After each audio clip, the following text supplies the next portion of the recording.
Before the video begins, if you are new to the channel, make sure to subscribe. It only takes 1 second to subscribe, and it takes me hours and hours to complete these drawings, and I would greatly appreciate it. While you're at it, turn on post notifications so you don't miss out every time I upload a new video. I upload every single Friday, every single week, and I am consistent. So make sure to turn on post notifications and to subscribe.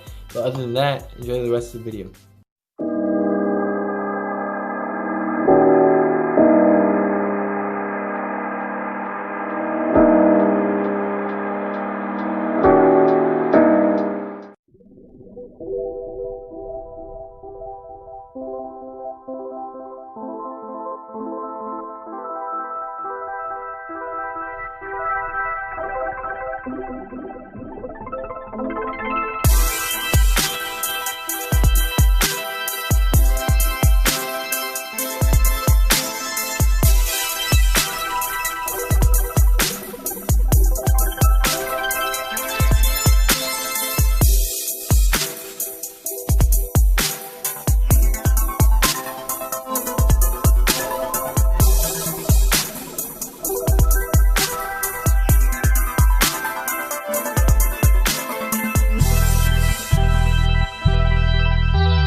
Alrighty everybody, that wraps up the end of the video. Hope you all enjoyed. Make sure to like the video, make sure to comment what you thought of the drawing, and also make sure to share this video with your friends and tell them to subscribe. It really helps the channel out a lot. So for the month of October, I'm only going to be drawing villains because it's the month of Halloween, and I decided to start off with a really cool drawing with a pain word art drawing, and I'm going to end this month with a really cool word art drawing also.